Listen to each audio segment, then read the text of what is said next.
Viral.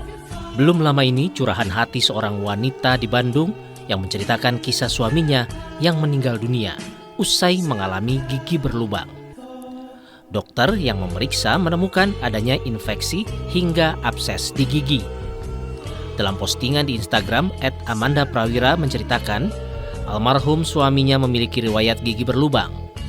Dan cerita suaminya bisa menjadi reminder untuk kita semua bahwa gigi berlubang bisa mengakibatkan kematian. Saudara, seperti tayangan di awal, gigi berlubang ini tidak bisa dianggap sepele. Dari bermula infeksi yang kecil, namun ini bisa berkembang menjadi kondisi yang sangat serius, bahkan bisa berujung pada kematian jika tidak ditindak dengan baik. Lalu seperti apa langkah-langkah dan pencegahannya, dan seberapa pentingkah perawatan gigi dan mulut dalam merawat kesehatan secara menyeluruh? Kita akan membahas dalam sebuah talk show bersama ahli di bidang kesehatan gigi berikut ini.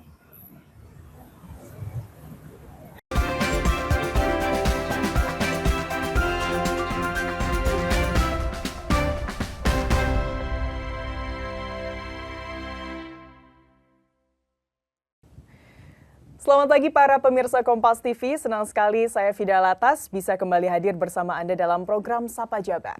Seperti biasa saudara, kita akan membahas topik yang menarik dan tentunya bermanfaat untuk kesehatan kita semua.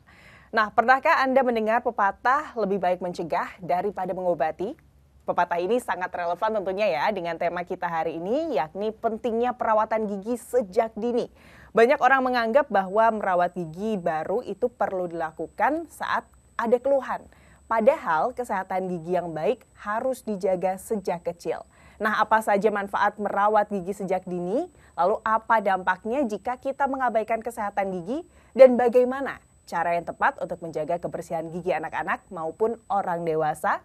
Semua pertanyaan ini akan kita bahas bersama dengan narasumber spesial yang sudah hadir di studio hari ini. Tanpa berlama-lama lagi, kita akan sapa terlebih dahulu. Ada Dr. Gigi Randita Deyordian SPKGA, spesialis kedokteran gigi anak RSKGM Kota Bandung. Selamat pagi, Dok. Pagi. Apa kabar, Dok?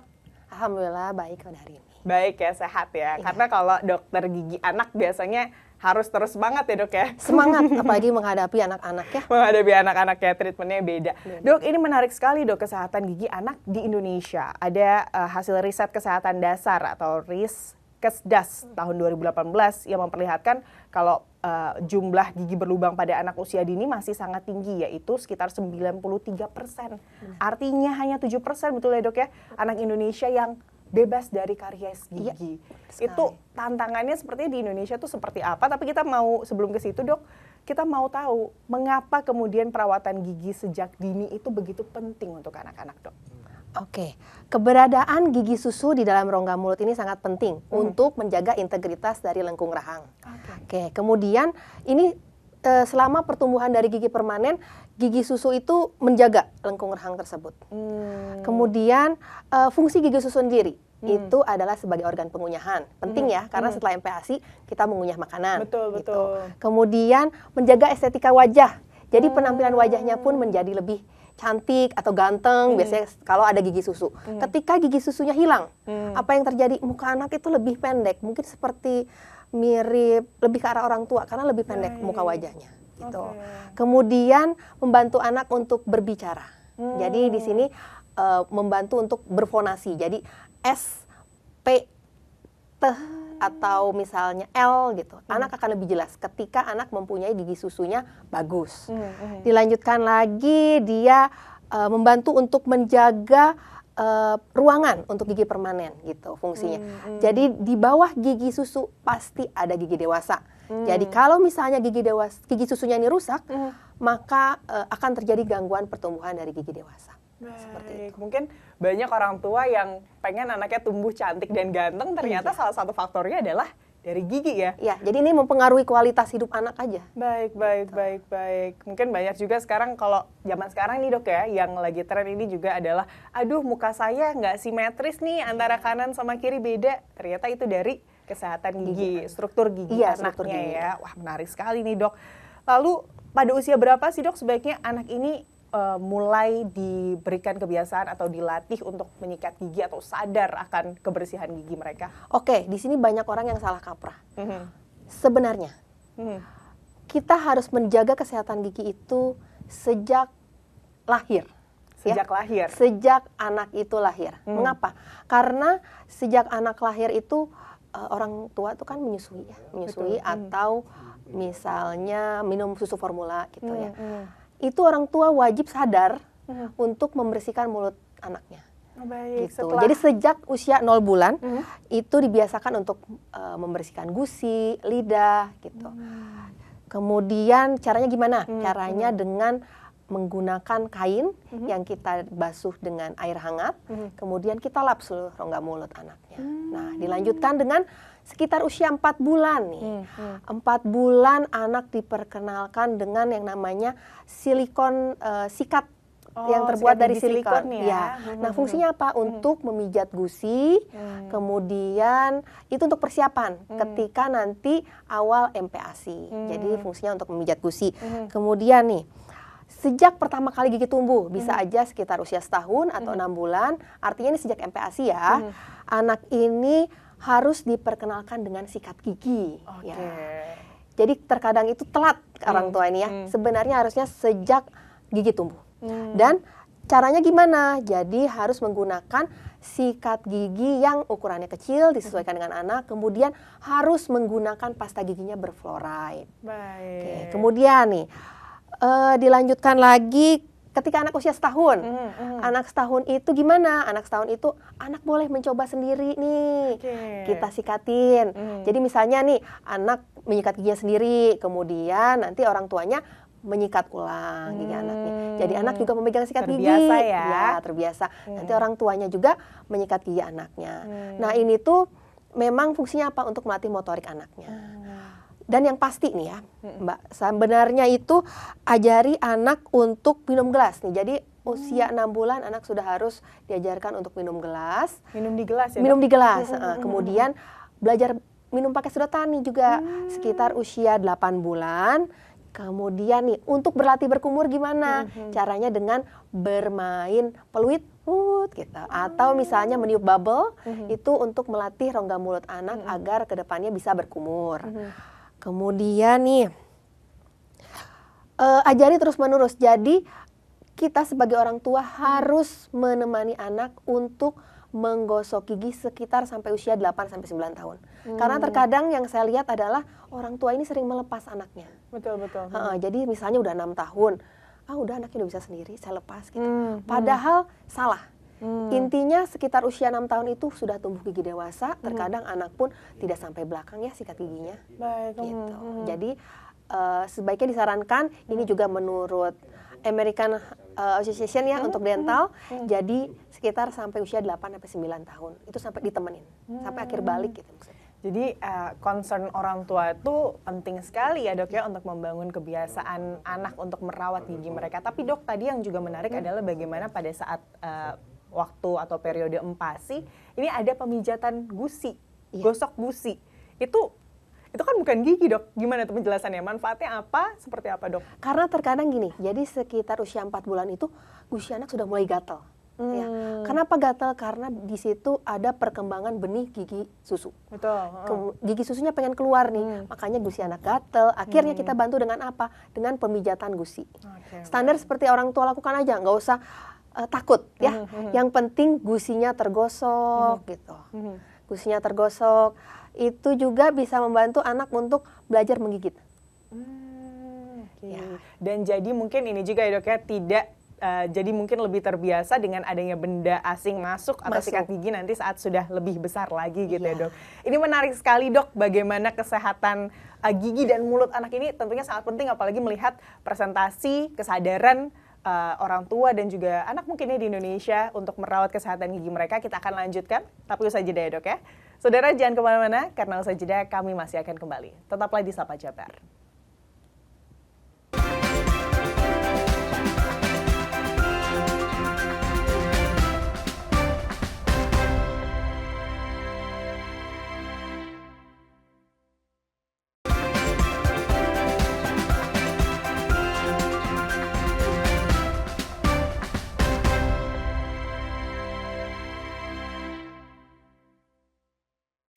Kakak pernah sakit gigi nggak? Enggak. Enggak. Oh, berarti sering perawatan gigi atau gimana? Lumayan sih, tiap 6 bulan sekali. 6 bulan sekali. Biasanya kalau perawatan tuh ngapain aja? Di Sekali. scaling.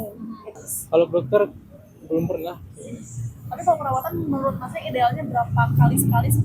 Kalau menurut saya sendiri kayaknya sebulan sekali di perawatan gigi, terus kayak ya sering rutin kayak sehari 3 kali atau 2 kali. Biasanya kan gigi aku tuh sensitif ya, jadi kalau misalkan makan dingin atau manis-manis itu pasti biasanya sakit. Tapi kalau Kak, seberapa sering tuh perawatan gigi? Kalau yang dianjurkan dokter sih 6 bulan sekali ya, jadi biasanya aku 6 bulan sekali ke dokter gigi. Sekarang sudah mulai perawatan gigi. Iya. Apa aja tuh Kak? Biasanya scaling gigi pastinya, udah gitu juga dicek apakah ada yang lubang-lubang atau yang sakit gigi gitu. Kalau dulu tuh mungkin karena jarang juga kalau pergi ke dokter tuh, dulu kayak merasa oh ya udahlah, enggak lah kalau buat ke dokter. Kayak kalau sekarang tuh lebih ke ngerasa kalau nggak pergi ke dokter buat bersihin gigi tuh lebih ke nanti giginya bakal rusak, buat dampak ke depannya juga kurang baik buat kesehatan gigi gitu. Sekarang Mas pernah sakit gigi nggak tuh seumur hidup? Nah, Aku pernah sih, pernah. menurut Anda ini perawatan gigi ini harus berapa kali sih? Dilakukan berapa kali sekali gitu? Mungkin kalau untuk menjaga ya paling utamanya ya sikat gigi sih, sehari bisa 2 kali, 3 kali ya mungkin.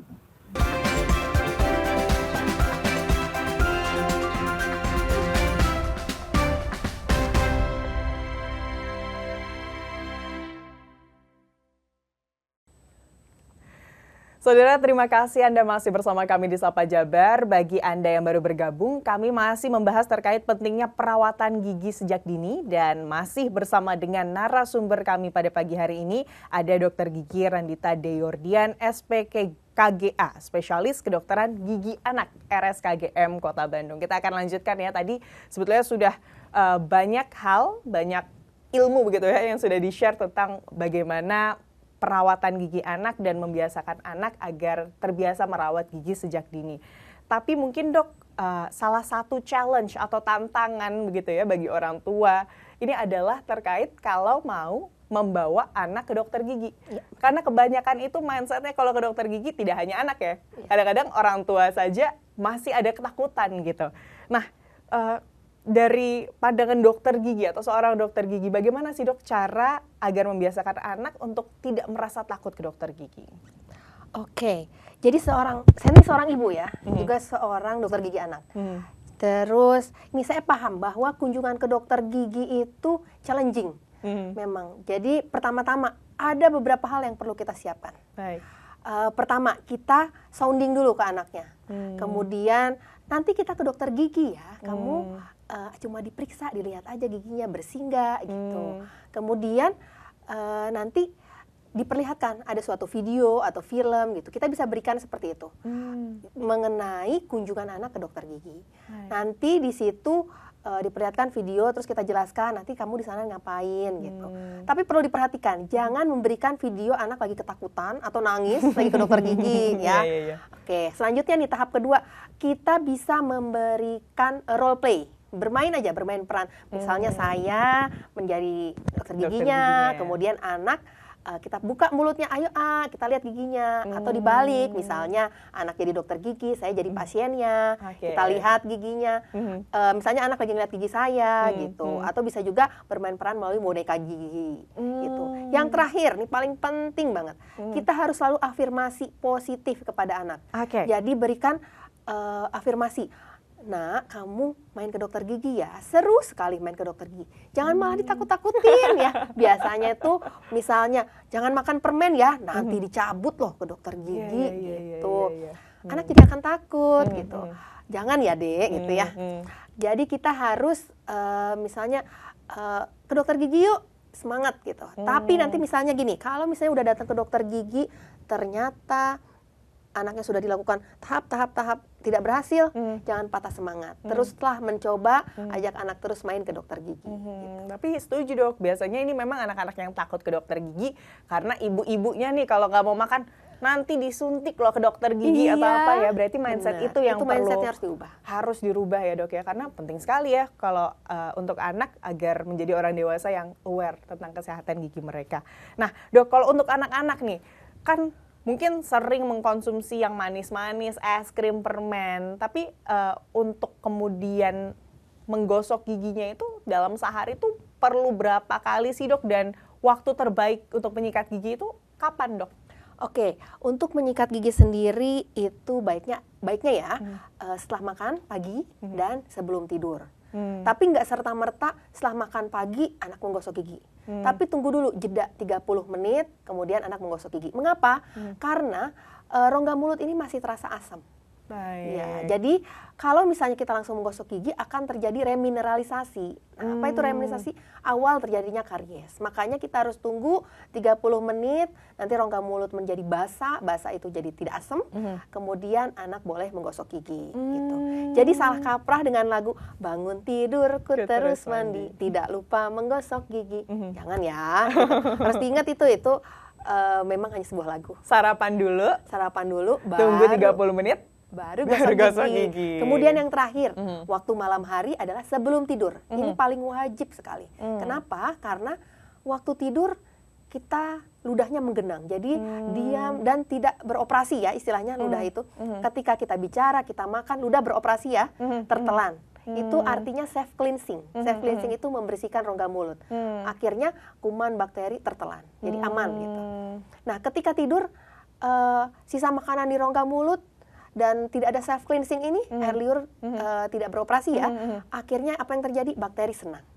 Akhirnya sedikit demi sedikit menggerogoti menjadi karies. Seperti itu. Oke, ini yang menarik juga adalah kita tidak boleh langsung sikat gigi atau gosok gigi setelah makan ya dok, karena mulut kita masih memproduksi asam. Gitu ya, justru malah berbahaya. Ini juga mungkin yang harus banyak orang tua perhatikan ya dok ya. Dan tadi yang penting juga ini adalah sebelum tidur itu wajib sekali ya dok ya. Oke, nah dok, jenis pasta giginya seperti apa dok? Jenis pasta gigi seperti apa, sikat gigi seperti apa yang baik untuk anak-anak? Oke, pilihlah pasta gigi yang disesuaikan untuk anak. Jadi sikat giginya sesuai usianya, kemudian memiliki kepala sikat yang berbentuk oval, bulu sikat yang lembut, berukuran kecil dan nyaman digenggam. Jangan lupa kita harus mengganti sikat gigi setiap 3 bulan sekali. Kemudian yang direkomendasikan wajib menggunakan pasta gigi berfluoride. Ya. Ini menurut American Dental Association. Dosisnya, jadi ada dosisnya sendiri. Dosisnya adalah 0 sampai 3 tahun nih. Itu dosisnya hanya sebesar biji beras, kecil sekali. Oke. Dan kalau untuk usia 3 tahun ke atas itu bisa menggunakan sebesar kacang polong. Seperti itu. Kemudian perlu dipastikan bahwa di sini fluoride itu terkadang ada orang yang bilang ya, fluoride itu berbahaya gitu. Berbahaya kalau misalnya terlalu banyak gitu. Kalau dosisnya hanya kecil, itu malah akan memperkuat gigi. Memperkuat gigi. Ya. Tapi kalau misalnya nih anak dosis toksis ya, saya bilang dosis toksik dari fluoride sendiri itu adalah 50 mg per kilogram berat badan. Dan itu setara dengan 1 tub. Oke. Sehari. Jadi kalau misalnya anak mengkonsumsi 1 tub sehari pasta gigi, yang mana mungkin ya sebenarnya, itu baru dosis toksik. Jadi toksik itu artinya giginya jadi berbercak, kemudian mudah rapuh gitu. Tapi kalau sehari hanya mengkonsumsi sebesar biji beras atau sebesar kacang polong itu tidak akan berpengaruh untuk merusak gigi, malah akan menambah untuk memperkuat gigi. Memperkuat gigi ya dok. Ini perlu dipastikan ya, karena terkadang orang salah kaprah kalau ternyata di sini memang di Indonesia sendiri dijual ada pasta gigi berfluoride atau tidak berfluoride gitu.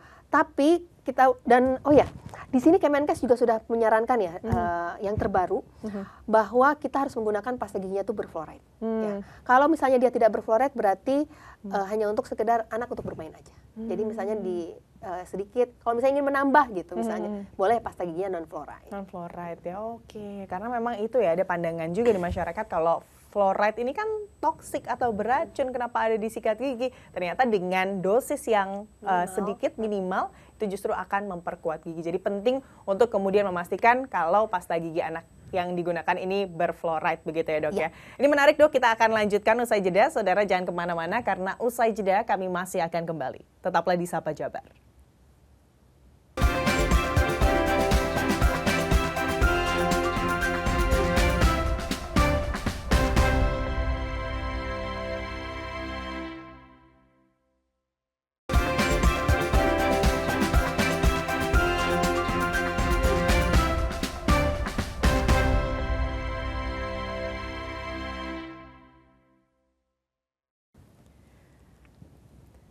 Saudara, terima kasih Anda masih bersama kami di Kompas TV Jawa Barat di Sapa Jabar. Saudara, kami masih membahas tentang pentingnya perawatan gigi sejak dini. Tentunya masih bersama dengan Dr. Gigi Randita dari RSKGM Kota Bandung, Dr. Gigi spesialis anak.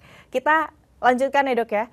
Tadi sudah dijelaskan jenis-jenis pasta gigi dan juga sikat gigi apa yang terbaik untuk menjaga kesehatan gigi dan mulut anak. Tapi kita juga pengen tahu nih dok, kan sepertinya kalau anak-anak itu kan banyak banget atau suka sekali dengan makanan-makanan manis, permen, es krim. Sebetulnya apakah betul kalau makanan-makanan tersebut itu berbahaya untuk kesehatan gigi dan mulut? Dan juga kita pengen tahu makanan apa lagi dok selain yang manis-manis tadi yang berbahaya untuk kesehatan gigi dan mulut anak. Dan kita juga pengen tahu apakah ada makanan yang justru bagus nih atau disarankan untuk menjaga kesehatan gigi dan mulut anak. Oke, jadi begini ya, ini menarik nih. Makanan manis, lengket biasanya jadi tersangka utama nih Betul, untuk betul. penyebab gigi berlubang. Padahal hampir semua makanan, bukan hanya manis dan lengket, itu dapat menyebabkan gigi berlubang. Bukan hanya coklat ya, misalnya wafer, roti, coklat, itu memang coklat. Wafer, biskuit, itu. Kemudian kenapa bisa menyebabkan gigi berlubang? Kalau dia tidak disikat dengan baik. Gitu. Memang kalau dia tidak disikat, semua makanan pasti menyebabkan gigi berlubang. Kemudian selain itu ada minuman ya, minuman yang manis, misalnya bisa jus buah kemasan, itu memang juga dapat menyebabkan gigi berlubang. Untuk makanan yang baik nih, ini menarik. Makanan yang baik standar ya, seperti 4 sehat 5 sempurna, makanan yang bergizi itu pasti baik untuk gigi dan kesehatan tubuh. Tapi di sini saya perlu tekankan, anak ini wajib, sebenarnya bukan wajib ya, jadi lebih baik diperkenalkan yang namanya daging sapi. Daging sapi? Iya, kenapa ya? Bukannya itu malah suka Berserat. nyempil-nyempil ya? Benar sekali. Jadi sejak awal MPASI, ini baiknya anak diperkenalkan dengan daging sapi. Fungsinya apa? Ketika anak mengunyah daging sapi, ngunyahnya pasti lebih lama dong. Oke, Iya, karena baik. otot pengunyahan dia bekerja. Ngunyah. Nanti fungsinya apa? Fungsinya nanti itu rongga mulutnya akan lebih berkembang. Jadi ketika otot pengunyahannya dipakai bekerja, maka rahangnya akan lebih berkembang secara optimal. Fungsinya apa? Nanti ketika rahangnya berkembang, gigi susu akan mencukupi rahang, kemudian nanti akan digantikan oleh gigi dewasa, juga akan mencukupi rahang.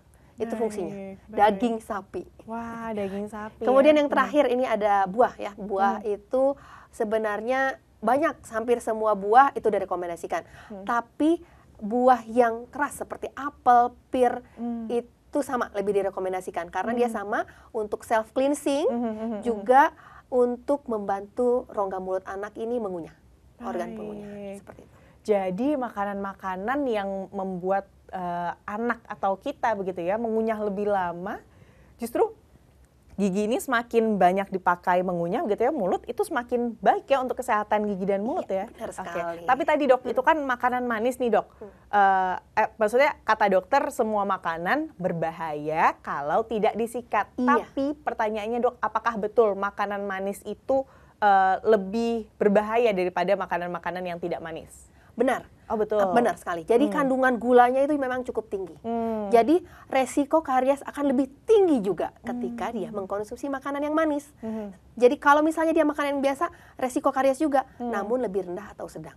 Tapi ketika dia mengkonsumsi makanan manis, lebih tinggi lagi. Baik, waduh agak PR ya untuk orang tua nih, apalagi kalau anak-anak kan sukanya biasanya yang manis-manis gitu ya dok ya. Nah dok, ini kalau untuk ke dokter gigi atau periode atau jadwal ke dokter gigi, sebetulnya idealnya berapa kali sebulan atau berapa kali setahun, dan apakah kalau misalnya nih anaknya baik-baik saja nih tidak ada keluhan, itu tetap harus ke dokter gigi, Dok?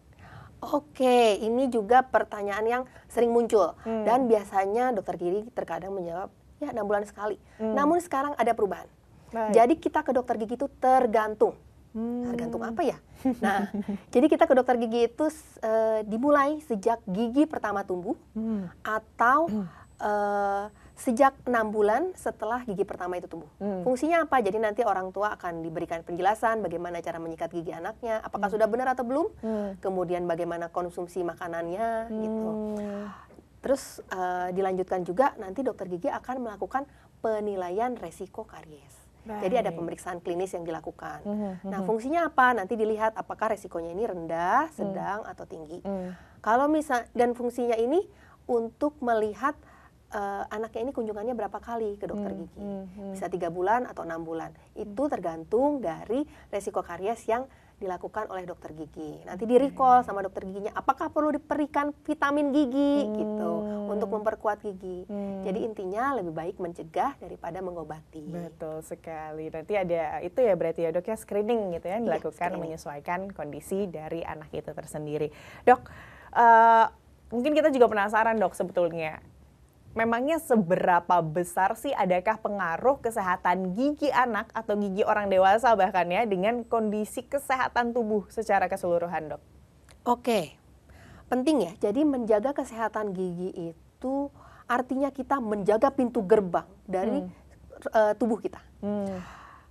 Gigi anaknya berlubang biasanya akan mempengaruhi kondisi rongga mulut. Anak malas makan, kemudian tumbuh kembangnya pun menjadi tidak optimal. Kenapa? Karena anak malas mengunyah, kemudian nutrisinya jadi ya terganggu gitu. Betul. Kemudian sakit gigi sendiri itu misalnya nih, oh ya pertama kita bisa menghindari makanan manis dan lengket. Itu fungsinya apa? Itu membantu organ pencernaan. Ya, kalau kita menghindari makanan manis dan lengket itu membantu organ pencernaan untuk tidak menerima makanan-makanan yang tidak baik gitu. Satu lagi, konsumsi air putih. Konsumsi air putih itu fungsinya untuk membantu ludah self cleansing dari rongga mulut. Fungsinya juga selain itu menjaga organ ginjal. Oke, ginjal jadi lebih terfiltrasi dengan baik gitu ya. Itu se-basic atau se-standar menjaga kemudian kesehatan gigi dan mulut, bahkan sampai ginjal kita pun bisa sehat gitu ya. Tapi menarik sekali Dok, berarti kalau yang dari tadi saya ini ya Dok ya, saya perhatikan dari paparan dokter, peran dari air liur kita sendiri tuh sangat tinggi ya. Penting. Untuk kemudian kesehatan gigi dan mulut kita. Dok, mungkin terakhir Dok, untuk pesan dari dokter gigi anak gitu ya, kepada orang tua yang mungkin pemirsa Kompas TV Jawa Barat yang sedang menyaksikan saat ini, pesan utama yang ingin dokter sampaikan kepada orang tua agar lebih peduli begitu Dok terhadap kesehatan gigi anak seperti apa? Oke. Yang pertama saya bilang, stop normalisasi, cuma gigi susu nanti juga tanggal. Baik. Gitu. Yang kedua, normalisasilah anak untuk menyikat gigi sejak dini. Kita harus tega, biarkan anak menangis walaupun cuma sebentar, daripada anak menangis karena sakit gigi. Gitu. Dan juga yang terakhir adalah kalau ada lubang, sebaiknya ditambal. Baik. Bahkan saat itu belum gigi susu Dok ya? Ya, jadi masalahnya nih, masih gigi susu lebih baik kita tambal. Gitu, karena akan membantu kualitas hidup anak lebih baik lagi. Baik, karena sepenting itu ya Dok ya tadi ya, untuk kemudian pertumbuhan anak. Terima kasih banyak Dr. Randita atas waktunya bersama kami di Kompas TV. Banyak sekali ilmu begitu ya, informasi yang semoga bermanfaat juga untuk pemirsa Kompas TV yang sedang menyaksikan pada pagi hari ini. Terima kasih sekali lagi Dr. Randita. Sehat selalu Dok, dan semoga setelah ini kesadaran masyarakat yang utamanya adalah pemirsa Kompas TV yang saat ini menyaksikan begitu ya, terhadap kesehatan rongga mulut dan gigi anak lebih tinggi. Kami juga ucapkan terima kasih kepada Anda saudara karena telah bersama kami selama 30 menit ke belakang. Akhir kata, saya Fida Latas beserta kru yang bertugas mengucapkan terima kasih dan selamat beraktivitas.